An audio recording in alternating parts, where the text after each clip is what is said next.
అబ్బా ఎప్పుడెప్పుడు తినేద్దామా అని ఉంది.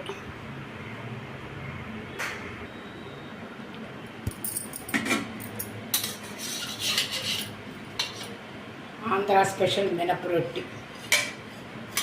వావ్,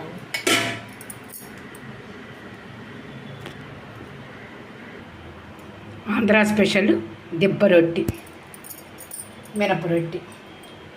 దీంతో ఫ్రెష్గా ఎర్రావకాయ, బెల్లం. మా అమ్మమ్మ గారి ఊర్లో సమ్మర్కి వెళ్ళినప్పుడు ఇదే తినేవాళ్ళం అండి. అందరం కజిన్స్ కూర్చుని చుట్టుపక్కల పెద్ద మినపరొట్టి వేసేవాళ్ళు.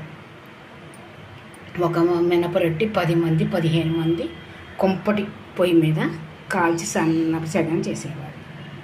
అబ్బా ఎప్పుడెప్పుడు తినేయాలనుంది. క్రిస్పీగా ఉంటుందండి, చాలా బాగుంటుంది.